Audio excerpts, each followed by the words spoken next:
네, 오늘의 킹덤 주제 세계 정상들의 코로나 정치입니다. 자, 11월 3일 미국 대선이 3주 앞으로 다가왔습니다. 트럼프의 코로나 확진 이전과 이후 여론이 어떻게 달라졌는지 한번 분석해 보겠습니다.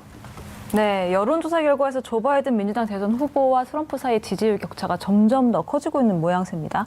CNN 보도에 따르면 최근에는 16%포인트 정도까지 격차가 벌어졌는데요. 이 수치 자체가 사실 이번 대선 여론조사 결과 중에서 가장 큰 격차를 기록한 거였거든요. 가장 큰 문제는 트럼프의 부동층이 점점 사라지고 있다는 사실입니다. 이 CNN 조사에 따르면 이미 유권자의 90%가 자신이 선택할 후보에 대해서 결정을 마쳤고요.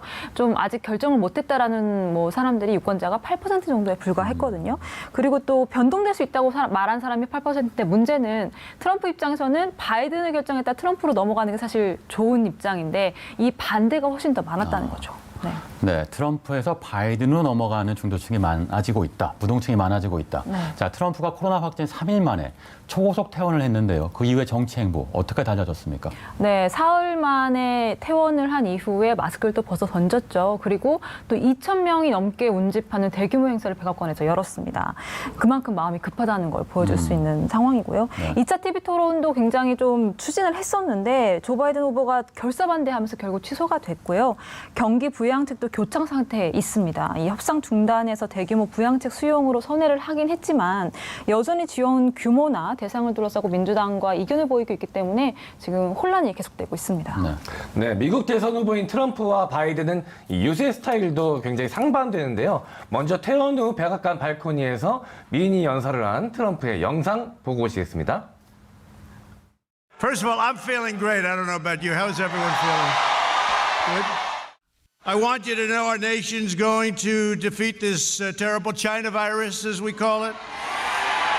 And we're producing powerful therapies and drugs, and we're healing the sick, and we're going to recover. 네, 트럼프는 여전히 마스크를 벗고 연설을 하고 있는데요. 이 미국 대선 후보인 트럼프와 바이든의 마스크 논쟁을 한번 살펴보도록 하겠습니다.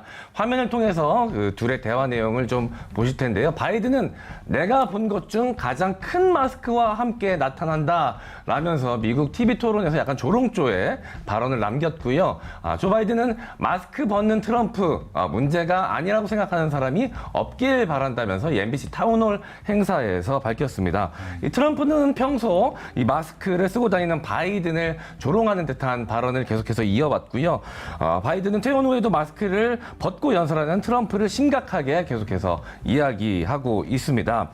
이 미국 대선 후보의 코로나 대응 스타일도 굉장히 다른데요. 트럼프는 마스크를 벗고 중국 바이러스를 물리치자, 퇴원하면서도 코로나19를 두려워하지 말자고 이야기를 했고요. 반면 바이든 후보는 전문가들이 말하는 것은 무엇이든 하겠다고 말했습니다. 그동안 마스크 착용을 무시하며 유세를 하면 트럼프와 달리 바이든 후보는 마스크를 꼭 착용하고 참석자 인원도 최소화하는 등 코로나 방역 수칙을 철저하게 준수하며 선거 운동을 벌여왔습니다. 오히려 당내에서 유세를 좀 더 해야 되는 거 아니냐라는 지적까지 나올 정도였다고 합니다. 네, 세계 정상들도 코로나를 피해갈 수 없었습니다. 일단 코로나에 걸렸던 세계 정상들이 누구였는지 한번 살펴보겠습니다. 네, 일단은 영국의 보리스 존슨 총리를 가장 먼저 이야기를 들 수가 있습니다. 두 번째는 이제 온두라스의 에르난데스 대통령, 그리고 브라질의 보우소나루 대통령이 있었고요. 과테말라의 잔마테이 대통령, 미국의 도널드 트럼프 대통령까지 있었고요. 영국의 보리스 총리이 확진되었을 때 보건부 장관이었던 맨 핸콕, 그리고 보건부 차관이었던 네일인 도리스까지 확진이 됐었습니다. 네, 여기서 잠깐 여러분들이 굉장히 기다리시는 킹덤 퀴즈 나가도록 하겠습니다. 이 홍콩 컨소시엄 DKG에서 코로나19 안전도 순위 보고서를 발표했는데요. 코로나19의 가장 안전한 나라는 과연 어디일까요? 자, 1번 대만, 2번 독일, 3번 한국입니다. 늘 특이한 논리로 정답에 다가가는 우리 오창석 의원, 이번에도 한번 맞춰보시길 바라겠습니다. 오늘은 약간 논리 없이 사실 이제 우리나라 이제 K-방역으로 유명하지 않습니까? 네. 전 세계 위상을 다시 쓰고 있기 때문에 저는 3번 한국으로 가겠습니다. 오, 네, 애국심으로 가겠다. 네, 애국심과 객관적인 데이터, 네. 믿음 그런 것이죠. 예, 알겠습니다. 사실 저도 이 문제를 준비하면서 한국이 1위가 아닐까라고 생각했는데 안타깝게도 1위는 아니었고요. 정답은 2번 독일이었습니다. 이 홍콩 컨소시엄 DKG가 252개 국가와 지역을 대상으로 평가해 최근 코로나19 안전도 순위 보고서를 발표했는데요. 독일이 1위고요. 한국은 3위, 대만은 15위를 기록했습니다. 이 보고서를 쓴 연구자들은 감염자 수, 그리고 사망자 수뿐만 아니라 감염병을 대응하는 정치적 의지, 의료 시스템 등도 이 주요 평가 요소로 삼았다고 합니다. 네, 여러 기준이 있습니다만 어쨌든 한국이 3위라는 것도 중요하군요. 일단 독일이 1등이라고 하겠는데 독일은 유럽에서 가장 방역 체계가 잘 되고 있는 나라로 알려져 있습니다.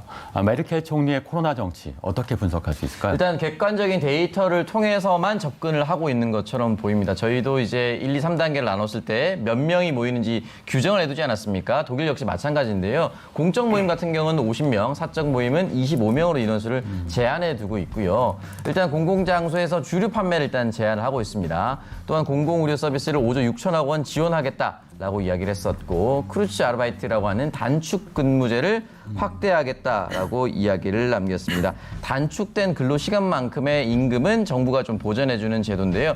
여기에 뭐 메르세데스 벤츠라든지 BMW, 폭스바겐이 참여하고 있는 것으로 알려졌습니다.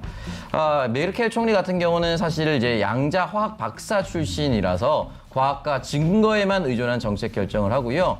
기초 감염 재생산수라는 논리로 설명을 하고 있는데 이게 결국은 감염자 한 명이 바이러스를 옮기는 환자 숫자를 뜻합니다. 네, 정리하면 결국은 과학적 근거에 기반한 리더십, 이게 독일이 1등이 된 이유인 것 같기도 한데요. 반면에 브라질은 코로나로 인한 사망자가 15만 명이 넘어갑니다. 브라질이 이렇게 사망자가 많은 이유, 송혜선은 왜입니까? 네, 브라질 누적 확진자가 현재 미국과 인도 다음으로 높고 누적 사망자 수는 미국 다음으로 높은 상황입니다. 일일 신규 확진자 수가 지난 8일 기준으로 2만 명을 넘어서기도 했고요. 근데 이 리더십 말씀하셨는데 보소나로 대통령이 계속해서 하는 말이 그겁니다. 자신도 코로나19에 걸렸었고 그런데 걱정할 게 없다. 그리고 이건 가벼운 독감 정도다. 이렇게 주장을 하고 있는데요.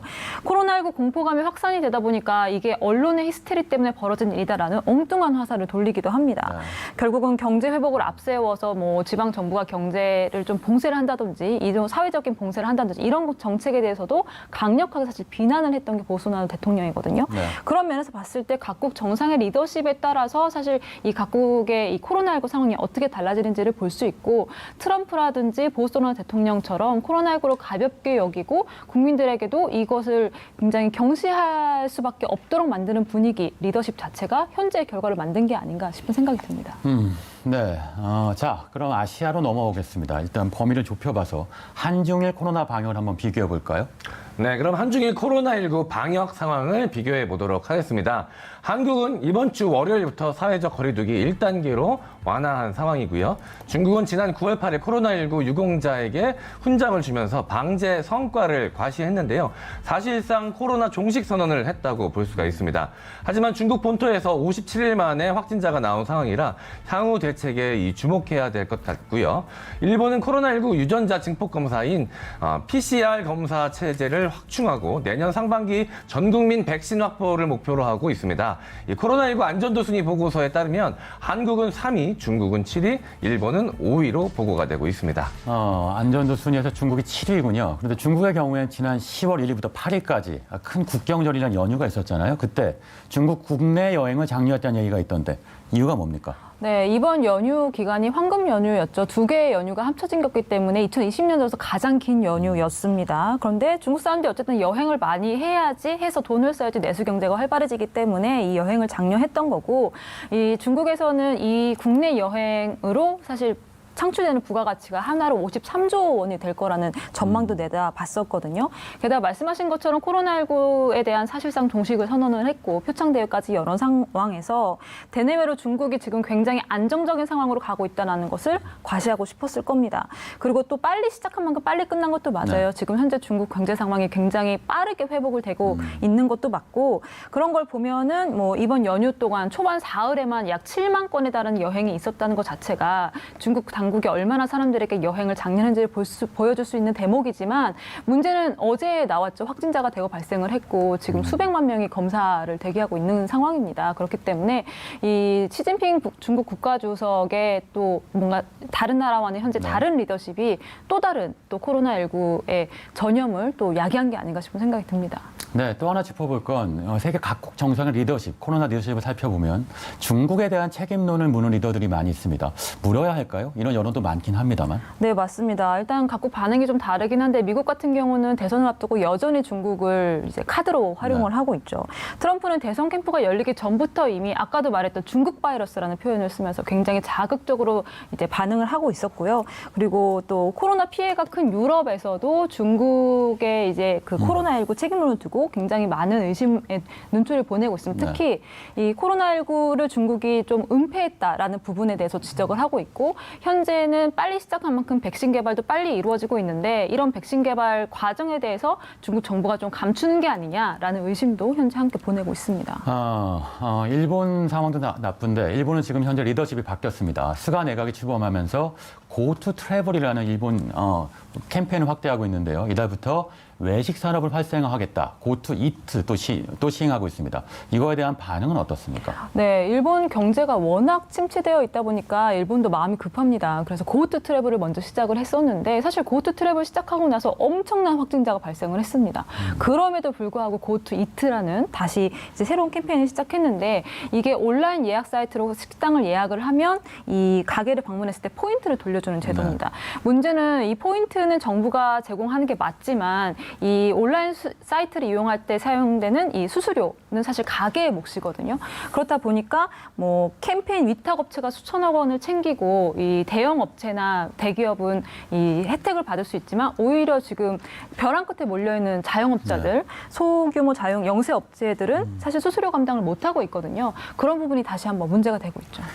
네, 결국 경제와 방역 사이에서 리더십이 얼마나 균형을 잡느냐, 그 리더십을 국민들이 얼마나 신뢰하느냐, 그게 코로나 정치의 승패의 기준이 아니었던가 싶습니다. 자, 오늘 세계 경상들의 코로나 정치를 주제로 얘기 나눠봤습니다. 오늘의 킹덤으로 이렇게 제시해 봅니다.